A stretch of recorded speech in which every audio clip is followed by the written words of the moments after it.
Hi, my name is Marcella Rhodes, and I'm the woman they left behind. No money, no passport, no warning. They said it was a joke, a silly prank, a misunderstanding. But I stood alone in a foreign square with a glittery child's backpack and an aching clarity. They didn't forget me. They erased me, on purpose. My sister Vienna was always the golden one, the one who charmed strangers and edited reality. She invited me to Italy to reconnect, said she missed her baby sister. But behind the curated smiles and rooftop dinners, something darker simmered beneath. I was the quiet one, the one who didn't complain, who handed over her side of the story in exchange for peace. Until that night. Until I saw my passport clutched behind her back in a group photo. Until I realized it wasn't just neglect, it was betrayal. So let me ask you, what would you do if the people who called themselves your family left you stranded for sport? Would you forgive them? Or would you finally tell the truth? We hadn't spoken face-to-face in nearly 2 years when Vienna sent me a picture of Positano at sunset. Rose-colored sky, turquoise waves, a white dress caught in the wind. The caption was simple. Come with us? Just like old times, my treat. It came at 3:14 a.m. I was still at my desk in Newark, sipping cold tea and reviewing an affidavit from a client trying to regain custody of her daughter. I worked at a legal aid clinic. We took what no one else did. Abuse survivors, undocumented families, the ignored. Vienna always made it sound like charity. I called it justice. But that photo caught me off guard. I hadn't had a vacation in years. The idea of someone, especially Vienna, wanting me there. It stirred something old. Hope, maybe. So I said yes. I requested time off, cobbled together savings, and packed a practical suitcase. Vienna met me at Florence Airport, in heels too tall for cobblestone. Her friends hovered like curated accessories. This is my baby sister, Marcy, she said. Don't let the legal vibes fool you. She's a softie. Laughter, warm, stylish. I smiled. It was easier. But from the start, I felt it. That ache of exclusion. They took group shots I wasn't in, shared jokes I didn't understand. When I commented on anything, someone redirected the conversation. We roamed markets and rooftops. They dressed for Instagram. I held the camera. I kept thinking, maybe if I stayed quiet, they'd let me stay close. On the 4th night, we had dinner on a rooftop above the Arno River. The view was breathtaking, city lights glowing like constellations. Vienna glowed too, in a backless silk dress. She told a story about her charity gala. The mayor's wife was crying by dessert. They thought I worked in politics. The table laughed, flashbulbs snapped. I stayed quiet. When the waiter came, I discreetly tipped him. Vienna always argued over group bills. I thought easing tension would earn grace. It never did. Then Dana, one of Vienna's louder friends, turned to me mid-dessert. Wait, don't you work with abused dogs? Or battered women or something? I set my fork down. I run a legal clinic for domestic violence survivors. She blinked. Oh, that's cute. Laughter again, but meaner this time. You know, I said evenly, I don't expect applause. But maybe don't reduce it to something cute. Vienna exhaled sharply. There it is, every trip. You and your feelings? God, Marcy, just grow up. Silence. Even the clinking stopped. I stood, didn't speak, didn't cry. I just walked away. The air outside was cool. I wandered Florence, letting the buzz of mopeds and distant music cover the quiet panic building inside me. Around 11:30, I texted Vienna. I'll meet you back at the hotel in 20. I ducked into a cafe, bought a bottle of water, and stood under a flickering street lamp until I felt calm enough to return. When I got back, the lobby felt wrong. The lights too bright, the clerk too quiet. Room 328, I said. He hesitated. Your party checked out about 40 minutes ago, left luggage for a shuttle pickup. My mouth went dry. No, they couldn't have. I'm with them. He shrugged. Sorry, they didn't mention anyone else. I ran upstairs anyway. My card didn't work. I tried again harder. Nothing. Inside that room, locked to me, were my passport, wallet, charger. Vienna had said she'd keep it all together. I ran back down, Called Vienna. Straight to voicemail. Dana. No answer. I opened the wrong bag I'd grabbed in the chaos, leaving dinner. Not my leather one. This was cheap. Glittery. Inside was one folded note. Try not to cry, it's embarrassing. I stared at it like it might catch fire. They didn't forget me. They planned this. The bench I found was cold. Worn stone beneath my spine, metal armrests digging into my ribs. Florence was beautiful, but that night it felt like a museum I'd been locked inside. Closed off, curated, and silently accusing. I hadn't cried yet. Not fully. Something about shock makes your body hold its breath. Instead, I sat with that glittery pink backpack in my lap, like a cruel joke I couldn't return. The fake leather smelled like bubblegum and plastic lies. My phone had 8% battery left, no bars, no Wi-Fi unless I hovered outside cafes. I searched for Vienna's number. Straight to voicemail, tried Dana, nothing. The group chat, Florence 4, had vanished. I refreshed, confused, then horrified. Not silent, gone. They had removed me. Instagram loaded slowly. Vienna had just posted a boomerang of her and Dana clinking cocktails at a train platform, matching hats, smiling. The caption read, "When dead weight disappears on its own, hash good vibes and Lee." Just beneath it, a red heart emoji from our mother. My fingers clenched the edge of the bench. I clicked into Mom's profile. No message from her. Not even a, "Where are you?" I opened the last photo we'd taken as a group. The rooftop dinner. Vienna's hand was curled behind her back, half hidden from the lens, but unmistakable. My passport. She'd held it the entire time. I whispered to the pigeons and the cobblestones and the ghosts of Roman gods, "You don't get to erase me, Vienna." Florence didn't answer. In the morning, the tourists returned. They walked past me with camera straps and matching backpacks, murmuring about gelato and light angles. One little girl pointed at me and asked her mother something. Her mom responded softly, and they moved along. I stood slowly, my muscles aching from the bench, checked my jacket for my wallet. Gone. Double-checked the childlike backpack. Only a cheap lip gloss and a single-breath mint inside. I headed toward the Tourist Information Center, clutching my dying phone and the pink backpack like it was evidence in a trial I hadn't agreed to. The woman at the desk didn't speak much English, but she understood the key words. Passport stolen, sister gone, no wallet. She offered me a charger, told me to wait. I sat on a cracked plastic chair near a display of dusty brochures. My phone slowly glowed to life. Still no messages, still no calls. I opened WhatsApp again, hoping for a mistake. Nothing. Then Instagram buzzed once more. A tagged photo, Vienna. This time, brunch. Bright mimosas. The caption, "Best trip ever with real family." They had cropped me out. I knew that photo. I was there. You could see the edge of my sleeve in the corner.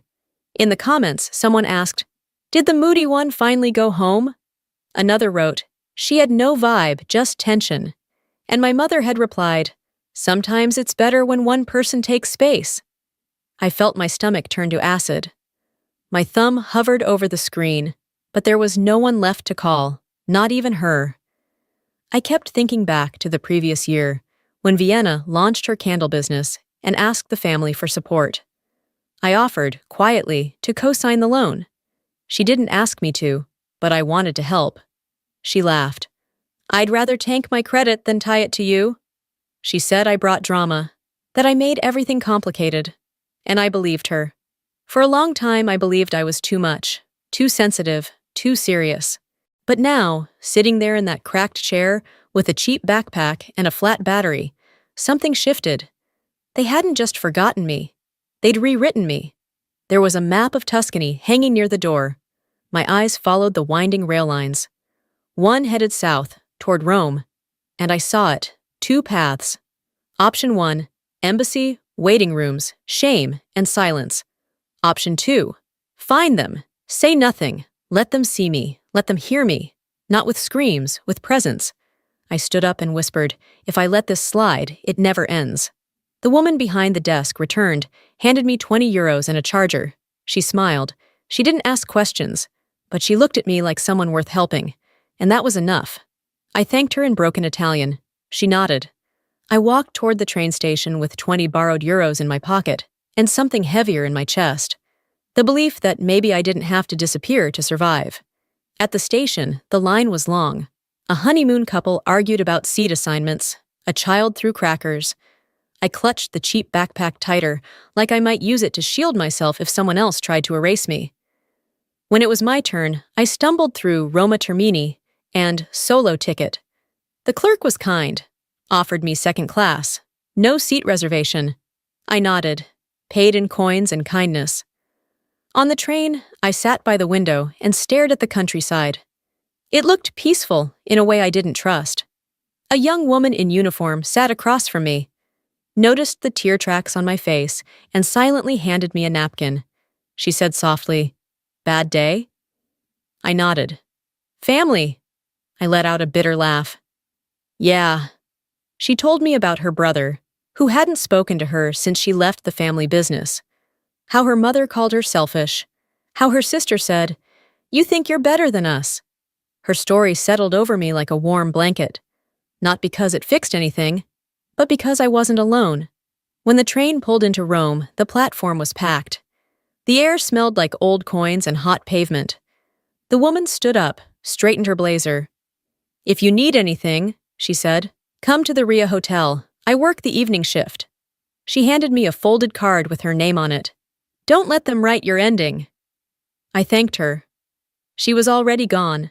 The Roman sky stretched above me, amber and low. I took a breath.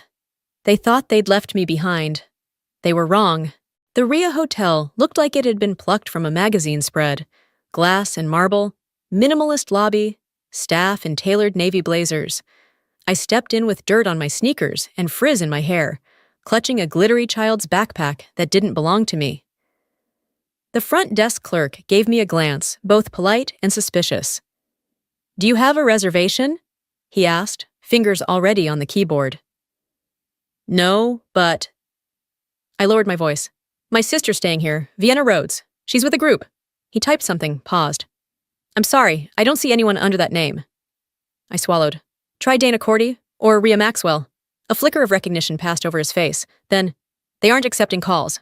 Would you like to leave a message?" "No, I need to see them." His face settled into a firm smile. "I'm afraid I can't help you with that." I turned away, breath shallow, heart starting to pound. I had come all this way. I had nothing left to lose. And then... Wait. I turned. It was her, the woman from the train. No apron this time. She wore a blazer, her name tag shining. Leah. Her eyes widened when she saw me. "You're her sister," she said under her breath. I froze. "Yes." She looked over her shoulder, then reached into her pocket and pulled out a key card. "She dropped this in the elevator. I was going to turn it in. But I figured you needed it more." I took the card, fingers trembling. "Thank you." She gave me a small nod and stepped away. I walked slowly toward the elevator, my heart pounding so loudly it felt like a drumbeat in my ears. The elevator dinged. I stepped in, pressed the button. The keycard still felt warm in my hand. Room 906. The hallway smelled like citrus and money. I moved quietly, carefully, like I was stepping through a memory. I reached the door, took one breath, slid the card, click. Voices spilled into the hallway. I didn't step inside. I stayed just outside the doorway. "I swear," Dana was saying, "it's like a weight has been lifted." "Oh, please," Vienna replied. "She acts like a martyr, but all she does is bring everyone down. I mean, didn't our parents give her, like, 10 grand for some emergency because she couldn't keep a job?" "Only because they felt guilty," Ria chimed in. "She didn't earn it. She doesn't do anything." Laughter. That familiar, acidic kind. I stood frozen. Every nerve in my body lit up, not with fear, but with clarity. That emergency fund? I never saw a cent. Dad once mentioned something vague about a trust, but when I asked about it, he'd brushed it off, said I was making drama. I thought I'd imagined the whole thing, but I hadn't. They weren't just mocking me. They were narrating a version of my life, where I was lazy, useless, disposable. I backed away slowly, heart pounding, eyes burning. I placed the keycard down gently at the end of the hallway, right where someone would find it. Outside, Rome was beginning to darken. Lights flickered on in windows. Conversations poured into the streets. I didn't cry. I didn't scream. I walked. When I got back to my tiny hostel, I opened my laptop. I stared at the blinking cursor. The silence in the room was so thick, it felt like fog. And then I wrote, "Family doesn't abandon you in a foreign country. They don't toast to your absence. They don't crop you out of memories and call it healing." I hovered for a second. Then I pressed post. It wasn't about going viral. It was about being heard. Within the hour, it had over 700 likes. 3 hours later, 2,000. Comments from strangers poured in. "This happened to me." "Your sister sounds like mine." "My mother did the same." "You're not alone." Someone even wrote, "I know that brunch spot in Rome. They look fake smiling without you." And then the backlash came. A new email. "Take that down, now," from Vienna. Then a voicemail. "You're making us look horrible. What is wrong with you?" A second voicemail. Mom's voice, flat and tight. "You always find a way to play victim. We took you on that trip to reconnect. And this is how you thank us?" It didn't stop there. My work phone rang. HR. Meredith from People Ops. "We received an anonymous tip, Marcella, about emotional instability. Just a temporary hold on your access. Protocol, you understand?" I didn't need to ask who sent it. I didn't cry this time. I pulled up the message threads, screenshots, the posts, the group chat where they called me dead weight. I attached them to an email, along with a recommendation letter from my therapist written during my sabbatical. Subject line, "For context." I stared at the screen and thought about what Vienna said in that hotel room. "She doesn't do anything." So I wrote one more sentence. "They say I'm a burden, but I carried more than they'll ever know." I hit send. Then I checked LinkedIn. Reposted the story there too. Clean, professional. Added one final sentence. "Character isn't built in a quiet family. It's revealed when you survive a loud one." This time, the silence after I posted wasn't hollow. It was still, like the air before a storm hits back. The fallout spread fast, faster than I expected. Within a day, my inbox was flooded. Some wrote to share their own family betrayals. Others sent warnings. One message stood out. "I think you just exposed my cousin's exact story. Your sister is toxic. Want proof?" It came from a UX designer in London, Alessa Crowley, mutual friends with Vienna. Within minutes, she sent screenshots. Vienna's old group chats, mocking me years ago, planning how to phase me out during family holidays. "She acts like we owe her love just for existing," Vienna had written. I stared at the messages, stunned. I'd been bringing soup to my dad after surgery while she typed that. We met for coffee the next morning. Alessa handed me a USB drive. Photos Vienna deleted from the family drive. She blurred you out, cropped you on purpose. I opened them later that night. Me, again and again. Cut off, turned away, like I never mattered. So I posted one of them. No caption. Just 3 words. The girl removed. Comments poured in. A cousin tagged in. "Oh my God, they did this to me too." I was removed from the family chat, then re-added.